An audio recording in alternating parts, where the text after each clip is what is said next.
今集咧想同大家講一個咧案件，點解一個好好嘅先生咧，無端端咧最後咧就瞓咗喺間酒店房嘅地下，喐都唔喐，咁就走咗。究竟係一啲桃色嘅糾紛啦，食錯嘢啊，定係點樣咧？我哋而家一齊睇下呢單咁特別嘅案件。當事人咧叫做格雷，喺出事嘅時候55歲。佢以前咧係一個船員嚟嘅，後尾咧自己創業咧就喺美國嘅德州咧一個油田度咧做一個開採嘅生意。由於佢工作關係咧，每星期咧有4日到咧，佢就要喺美國德州嘅博蒙特市入邊咧做嘢。於是咧佢就住咗一間酒店，就一間叫其中一間房348號房，即係出社單位。佢咧長期咧就住喺嗰度，唔會轉地方啊。關於佢婚姻狀況方面咧，點解話佢好好先生咧？格雷咧本身係結咗婚嘅，佢太太叫做蘇西。雖然咧佢哋以前咧就曾經離過婚，但係後尾咧就復合咗嘅。當中咧大家咧都冇有任何婚外情。喺離咗婚復合翻之後咧，感情咧比以前仲好，好到咩程度咧？雖然佢哋係分隔兩地去居住，咁但係咧每晚咧都會通過電話嘅。咁究竟發生咩事咧？我哋而家再睇落去。喺2010年嘅9月16日，蘇西咧如常諗住打俾佢老公格雷，但係今次咧好特別，佢老公咧打咗好耐都冇聽電話。正常咧每一日咧夜晚啊同埋朝頭早咧，大家咧雖然係分隔兩個地方，但係都會傾下電話啊，講下即係心情嘅對話。於是咧，蘇西咧以為佢老公咧就翻咗去公司，咁所以蘇西咧就打去格雷嘅公司。但係最令人離奇咧，格雷嘅同事咧就話咧格雷未翻嚟。於是咧兩個職員咧就去翻佢下榻嘅酒店咧去查個究竟。酒店職員咧因住咁嘅情況咧就陪同佢哋一齊咧去到348號房嘅房門敲門，而當時咧，喺冇人應門嘅情況下咧，佢哋就採取開門爆門嘅情況。當大家咧入到去房入邊嘅時候咧，都非常之震驚，因為點解咧？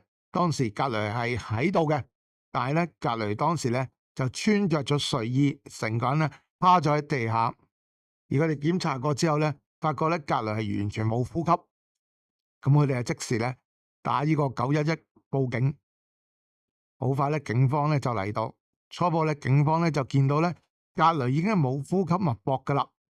咁啊，發現咧佢面部咧有少少傷痕，咁啊倒卧喺地下，左手咧仲係揸住個煙頭。床上面咧分別有毛巾啦、零食啦，冇乜特別嘢嘅。而當時咧，酒店房間入邊嘅電視機咧仍然係開住，播緊咧就係鋼鐵俠 Iron Man。而佢嘅錢財咧，佢銀包入邊嘅錢咧係冇俾人喐過嘅。初步咧，警察自己評估個死因咧，就以為咧係吸煙引致一啲可能肺部功能嘅問題咧，而令到佢咧離世嘅。當然啦，牽涉一啲咁嘅案件咧，法醫咧都要奉命到場嘅。而法醫嚟咗之後咧，發覺咧同佢哋完全估計嘅咧係完全唔同嘅。雖然咧，除咗表面上咧有一個面部有個傷痕之外咧，竟然咧法醫咧發覺咧佢身體內部咧有一啲嚴重嘅創傷，但係咧問題喺度啦，現場咧完全冇打鬥痕跡，亦都冇表面嘅，除咗面部冇表面嘅傷痕，唔通有一個人內功深厚將佢打到內傷？究竟如果呢單案件從一個謀 S 嘅方向查，兇手又點樣喺間房間度離開咧？究竟邊個係一個兇手咧？而警方咧分別咧向3個大嘅可能去考慮，分別咧就係仇 S 啦，呢個財政問題嘅 murder 啦，同埋咧呢個情 S。而喺仇 S 方面咧，呢個格雷咧係非常之好人，所以咧可以基本上排除呢個可能性。財務嘅 S 咧基本上咧佢公司咧同埋其他嘢咧都財務穩健，亦都冇借人錢，亦都冇爭人錢，冇借錢俾人嘅，咁所以都講唔通。咁至於感情方面糾紛咧，佢亦都係同佢太太咧呢個蘇西咧感情非常之好，而蘇西都冇因為近來咧買過任何保險，咁所以咧呢方面都有否認。而有冇機會咧係可能一啲桃色嘅糾紛啊？有冇機會係可能去咗召妓啊，或者有其他人入過嚟咧？警方亦都睇過 CCTV 閉路電視咧，係發覺當時係冇人入嚟，咁就奇啦。究竟邊個令到佢可以咁樣咧？非常之離奇。而單案件咧，基本上咧就係膠着之際咧，開始咧發現一啲曙光，一啲轉機啦。蘇西咧對隔籬嘅事咧始終耿耿於懷，於是咧佢就請咗一個偵探嚟咧去幫手咧去調查呢單案件。呢個偵探咧本身咧就係曾經係一個咧刑事偵緝嘅警察嚟嘅。咁佢咧了解到咧，原來當時咧348號即係隔籬嘅房間，同隔籬349號嘅房間咧，同埋樓下咧2間房咧曾經停過電。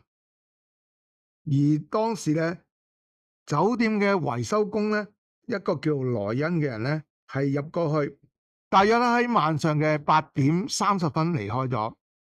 根據調查咧，呢個萊恩咧係經過咗測謊測試，係證實佢冇講大話嘅。咁349號房咧，349號房有一個叫朗斯嘅人，有一個叫提姆嘅人，佢哋兩個咧都係喺附近工作嘅電工。朗斯、提姆同埋一個特倫啦，其後咧佢哋咧就話咧係喺間房入邊飲過酒，而飲完酒之後咧，亦都落咗去咧樓下酒吧咧係繼續飲酒。當時大約係夜晚嘅12點鐘左右，之後佢哋再翻房。喺當時咧，佢哋話咧翻到房嘅時候，大約12點鐘咧，仍然聽到隔離房咧，即係隔離間348號房有人咳。咁但係問題喺度啦，究竟咳嘅人係隔離啊，定係兇手咧？於是咧，佢哋喺度繼續抽絲剝繭，再了解酒店嘅情況，發現咧原來348號房咧曾經咧有個微波爐嘅故障，引致停電。咁所以咧，電工真係咧係嚟過喺2030號房咧，20點30咧嚟過離開咗嘅。而一樣嘢咧就係令人好奇怪，蘇西話咧隔離本身係非常之怕熱嘅，咁所以如果冇冷氣嘅話咧，基本上咧佢已經係會即時咧出聲或者點樣噶。咁所以咧有一個好客觀嘅推斷理由就係話喺20點30之後，即係話維修技工離開咗之後冇幾耐咧，其實有理由相信咧隔離咧已經係遇害咗啦。咁但係咧，點解349號房嘅人咧就話喺12點嘅半夜咧，仍然聽到隔離間房有人咳？究竟呢個人係隔離啊，定係咩人咧？於是咧，佢哋重新咧將349號房同埋348號房咧去做一個地毯式嘅搜查。咁啊，唔搜查時可一搜查咧，發覺有啲動靜。喺349號房嘅牆壁咧，發現一個好似咧有填補過嘅位置。於是咧，佢哋喺度再咧探索下，發現咧原來一啲物質，呢啲物質咧係類似一啲牙膏狀嘅物質。於是佢哋撩下撩下咧，發覺原來係穿到窿嘅。咁於是咧，佢哋用一個紅外線嘅鐳射 pointer 咧，就射過去，正正咧個 pointer 咧就射局穿咗349號房嘅房間。而咧穿入去348號房，冇錯，隔離張床。究竟咩事咧？我哋而家再講一講。